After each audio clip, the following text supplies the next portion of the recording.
Hi, welcome to the In My Opinion show. I'm your host, Denise Smith Allen, and I am going to introduce you to a wonderful gentleman by the name of Reggie Coleman, who is a substance abuse counselor. Welcome, Reggie. Thank you, Denise. I'm glad to be on the show. Okay, well listen, we're going to get started, and I have some very interesting questions for you. First, though, I'd like to learn a little bit about who you are for our viewing audience. Who's Reggie? Who's Reggie Coleman? Well, that was a real segue into who I am. I like that. I am originally from Flint, Michigan. I'm a real Flintstone. Okay. Born and raised here. All right, Flintstone. Yeah, real one stuff, you know. And presently, I'm retired from about 30 years of being a substance abuse therapist. Okay. But also, I like to say that in my latter work experience, I was a prevention specialist. Okay. But then I had my own program, which is a life skill coordinator. Mm-hmm. But I also have another entity to that subsidiary of programs that I have myself, and I like saying that this here, I am an empowerment specialist. Empowerment specialist. Yes. Okay, well, it seems like you kind of graduated for each level, from each Yes. level to finally we are at a point of empowerment. Yes. That's really nice. Yes. So tell me, from the beginning, if you would, just tell me how you found yourself to be a substance abuse counselor. Well, one of the things is I have a history of substance abuse use. Okay. For one thing. Okay. And I didn't start off like that. I started off as an athlete. I excelled in sports in school. Okay. And my hopes and dreams were to become a professional ball player. Basketball or football? Football and baseball. Oh, okay. You know. All right. And when I graduated, somehow that dream that I had didn't happen. Okay. So the hopes that I had of becoming that were gone, and I didn't have a plan B. Ah. And I had always been in the newspaper, strokes, accolades, and things like that. And those kind of things can become addictive. Okay. They could, in fact, those are the things that made me feel like I had identity and kind of like identified me as to who I was. Okay. Well, let me ask you this, though. Now, was this high school or college that you were playing ball? High school. Okay. Mm-hmm. One of the things why I didn't go on to college is because all the coaches wanted was for me to be a good athlete, and they didn't care about my education. Uh-huh. So they gave me coaches for classes so that they could pass me. Okay. Even though my academics were poor, mm-hmm. I got through high school, but when I got ready to go to college, I didn't have a GPA grade point average good enough to get in. I see. Mm-hmm. So my aspirations to become a pro athlete kind of diminished. Mm-hmm. And so I had to figure out how can I address this need of the strokes and accolades mm-hmm. without sports. Okay. Okay, so what was your alternative? To be a major drug dealer. Wow. Oh no, I take that back. That didn't start there. Okay. I was going to become a professional gambler. So I started gambling. I gambled all my life though. As a little kid, I used to gamble and stuff. Okay. No, I know. I used to get whoopings for having cards in my bed with me and stuff. Okay. No. All right, so card playing, that was your alternative, and it led to other things. It was kind of like vices, if you will. A lifestyle. I was developing a lifestyle. Okay. Okay. That's why I became a life skill coordinator. So it's the opposite. Opposite. Okay. Yeah, right. So I'm following your trail. So out of school, things didn't work out as far as the athletics, going on to college. So then you decided, okay, so I'm going to get my hustle on. Yeah. So from playing cards and pool. Okay, and then it escalated or it went to another area. So how did it progress? Well, that kind of lifestyle will take you to places, sub communities and societies, not normal society, but societies in society. Okay. So they have pool rooms in places that where there are other people like prostitutes, gamblers, people of other who I always call who have shortcut mentalities, who don't want to go by society norms. Okay. So that they can develop their identity in another genre of life. I got you. Because they fail to be able to achieve those things in normal society. So they had to find another niche to get identity. Okay. Okay. So you hung out there, you did those kinds of things, and then what happened? I became a very, I established a good identity in that era of hustling. Okay. Trickster. Okay. I honed my skills real well. But the thing about that, there's always a back door and a booby trap on those things that you never see. Right. And what happened was that ended up leading me to prison. Okay. And upon going to prison, I went to jail all the time. That comes with the lifestyle. Okay. So it was just a norm. And I would always get out because I come from a pretty good family background. And I always tell people this here, I was crazy by choice. I didn't have to be crazy. Okay. You know what I mean? I was an altar boy. I was raised, my mother knew there was something was wrong with me as a kid because like I say, I played with cards in the bed and I used to get whoopings for having cards. I was just, like that.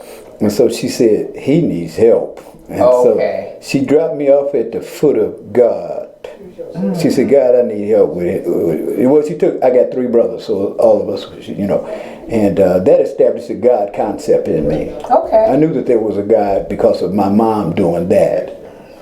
And, but I would always go to jail and I would always get out. And this last time, I couldn't get out.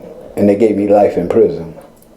My. Right. That's what I said, my. Wait a minute, life? Life. Oh, wow. Okay. Yeah. Okay. And so, how much time did you actually do? I was a habitual criminal, so they said, you keep coming to jail, you just, there's nothing left for us to do but send you to prison and stuff, because it seems like these slaps on the wrist and probation is not working. Okay. And so I went to prison and stuff, and I decided right then my lifestyle had gotten me in this kind of situation. And so, and I say by the grace of God, I finally came to some form of sense because my mother had introduced me that there is a God, and I knew I could call up on him. But I wouldn't do that in the past because I was the kind of guy who didn't want, I was a guy who, let's say, keep it real.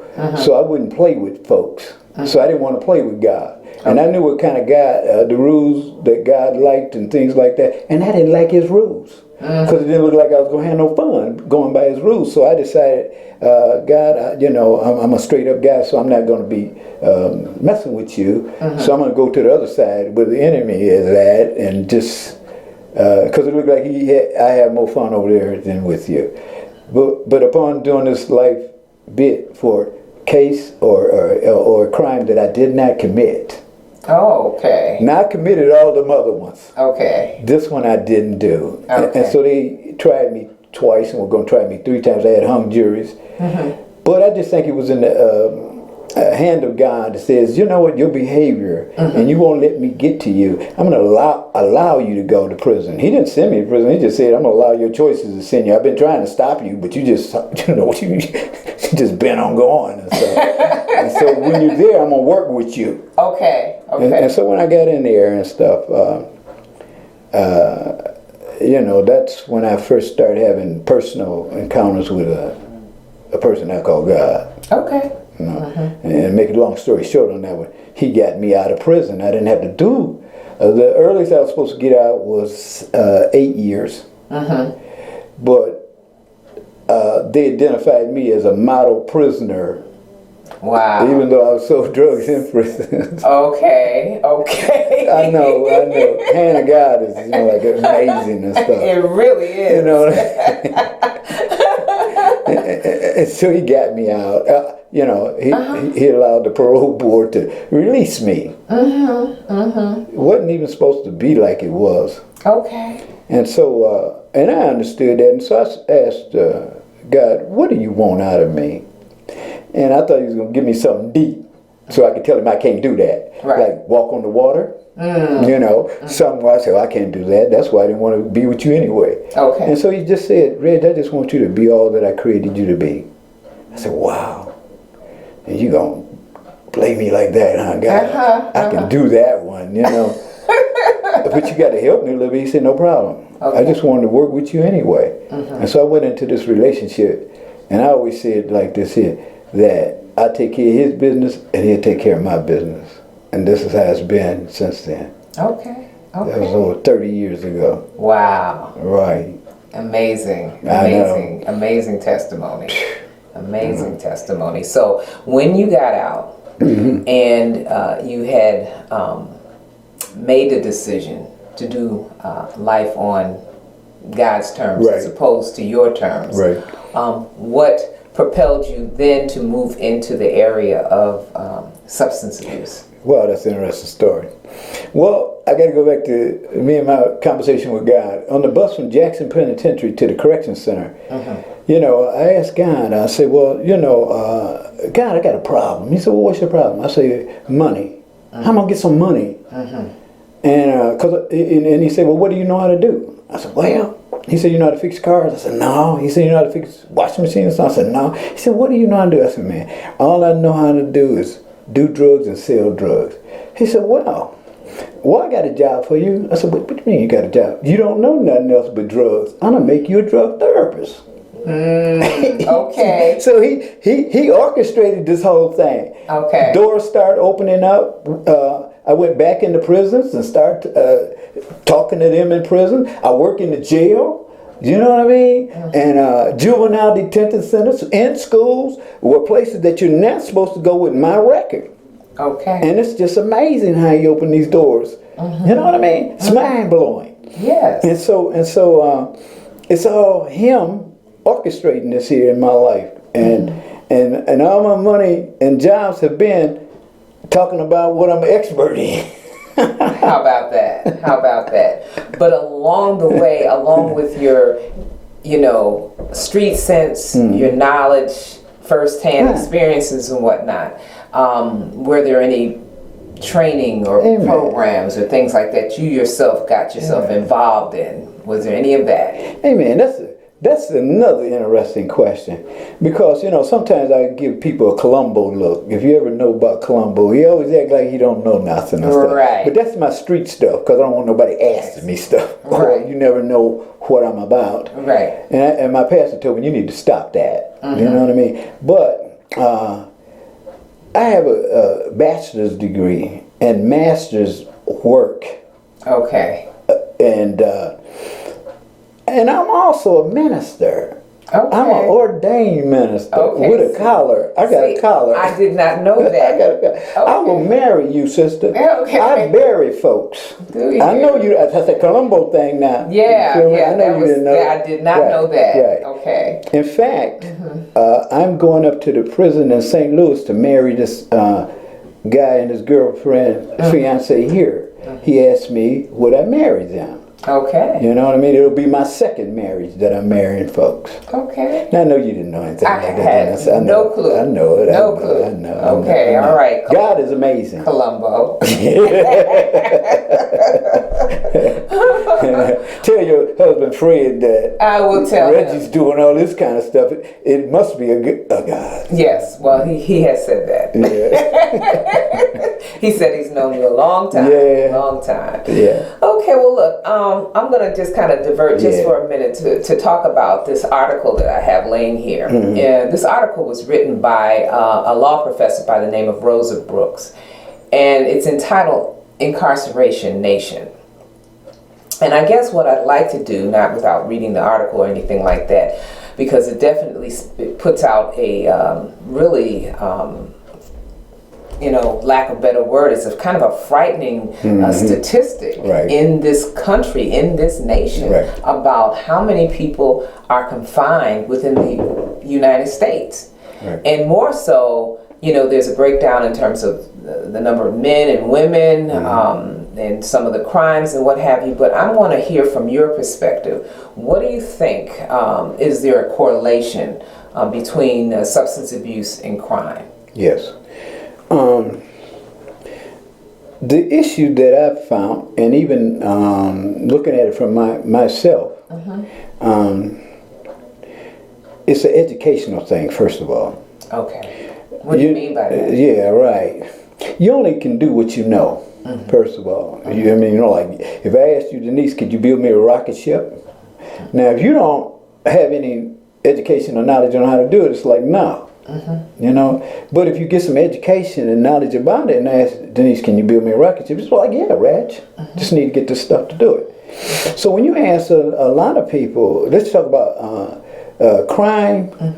When you have people who don't have any means to support themselves for whatever the reason. Right. Now, if you ask them, and I'm a empowerment specialist and life skill coordinator, so I talk to people who, watch this word here, who seem to be disenfranchised from mainstream of life.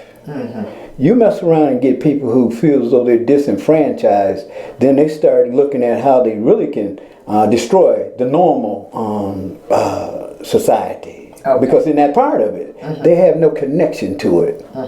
And so they have new norms. Okay. And they're not the same norms that you and I have who live in normal society. Okay. And they think their norms are just as legitimate as yours. I got to take care of my kids. Okay. You won't nobody give me a job. What you expect for me to do? So that's the rationale and justification to do whatever it is that you call breaking the law. I'm just selling drugs to take care of my family. What am I supposed to do? Okay. From an economic standpoint. Yeah. Economics. So a lot Correct. of what you're saying is that crime, there's a correlation between economic empowerment Yes. or disempowerment that will drive people to do. Well, okay, so with that thought though, there are a lot who have become addicted themselves. And so once that happens, it kind of turns that whole thing around in terms of how people are going to take care of themselves and or their family, because whatever monies they may make, if they became their own best customer, then all of a sudden that goes out the window. Correct. So what happens then? Right. And as you're saying that, I became my best customer because I didn't do drugs. Okay. I backed people who would buy the drugs, the dealers. I would back them because I always had money. Okay. And so one of my buddies, older guy, I would give him maybe 1,000. He'd give me 1,500 back. And eventually I started riding with him, and the lifestyle. And then I got a little further involved. To make a long story short, of trying some of the products. Okay. I mean, and I remember when it happened real clear, because I used to take people with me to test the packages to make sure it's what I was buying, And so one day I couldn't find the guys to go, so I went myself.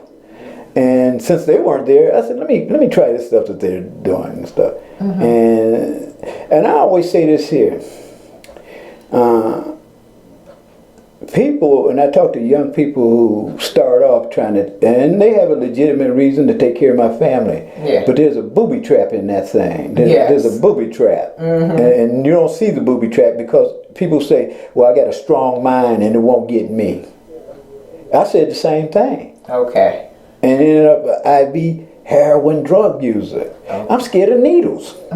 Today I am. But I ended up an IV drug user. Okay. You know what I mean? The booby trap. I didn't see all that in it. And I made a lot of money. But I didn't know that I was going to end up broke at the end of the day.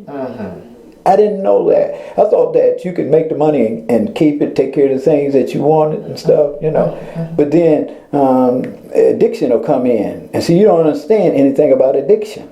Okay. You think it's a mind over matter thing. And it's not. Okay. In fact, it's a spiritual thing. You really want to know. It's a spiritual thing. Okay. Yeah, it's deeper than textbook theories. But that's why a lot of times traditional treatment doesn't work. Okay. You know what I mean? I got you. And so. Okay. So. I don't know if I answered that question.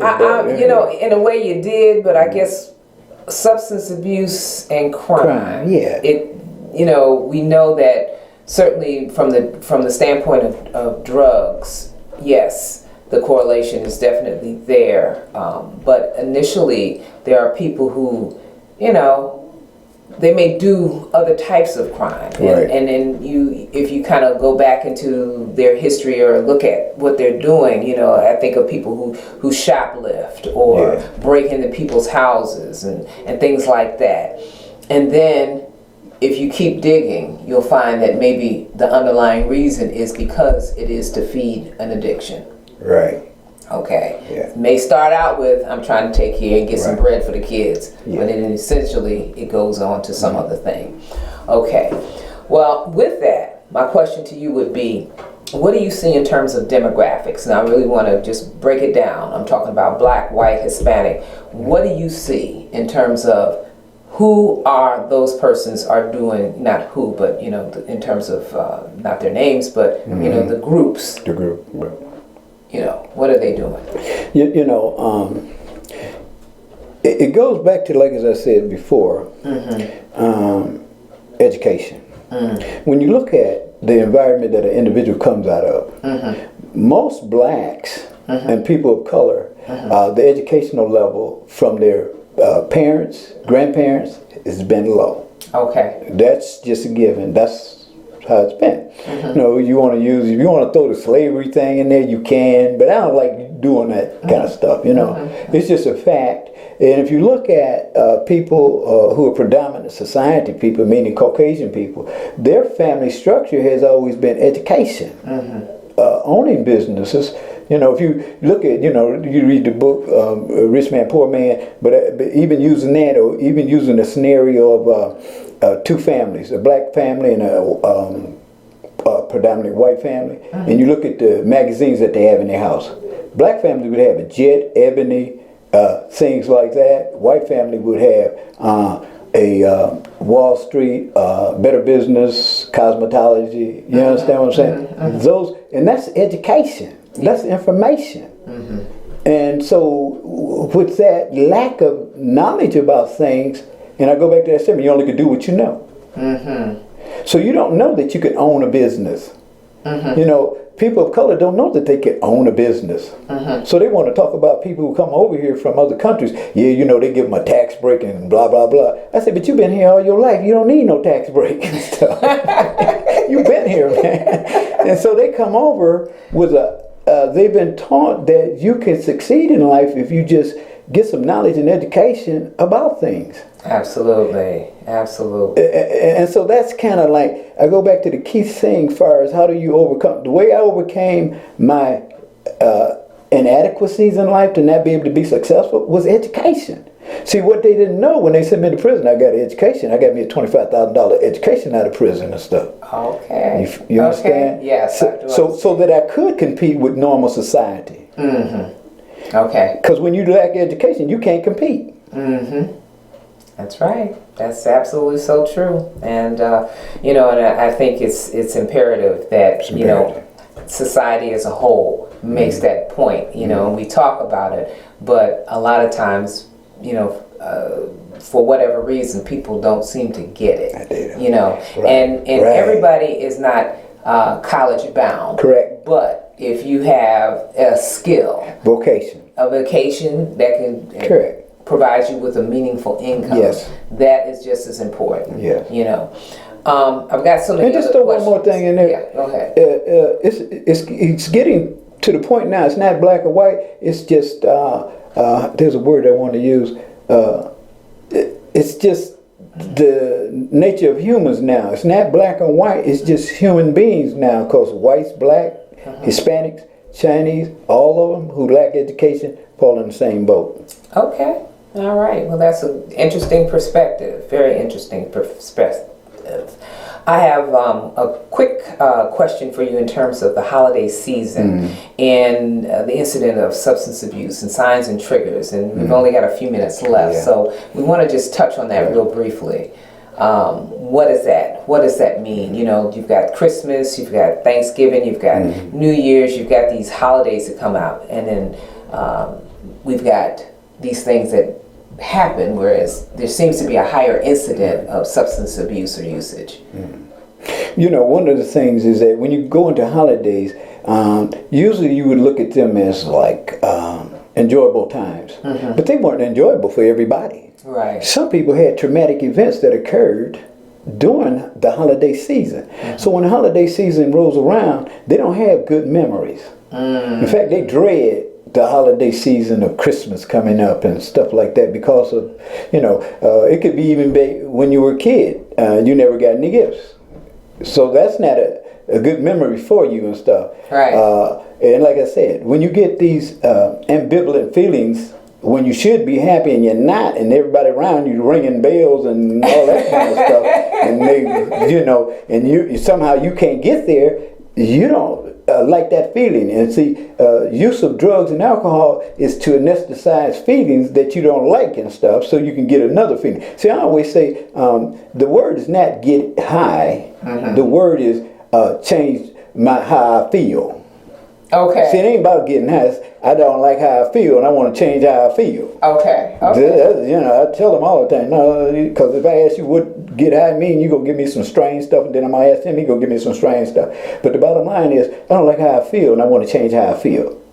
That's good. That's really good. That is really good. And that could be with shopping, though. It ain't got to do. It don't have to do with drug alcohol. It could be with shopping and all kind of stuff. Right, right. Because addiction is addiction. Is addiction. And that is so true. Yeah. Well, you know what? I am just so thrilled that you've had an opportunity to just explain and help us understand some of the nuances of, you know, substance abuse and alcoholism. They're all in the same vein. Correct. And we have, you know, so many people that are struggling with it. And it's wonderful to have a person like yourself who not only dealt with it on a personal level, but from a professional standpoint, being able to deal with it. So at this time, we're going to have to bring our discussion to a close. It's been great. And I am just so glad to have had you on, Reggie Coleman, ordained minister, and all these other things. Empowerment specialist. Empowerment specialist. Yeah, I like that word.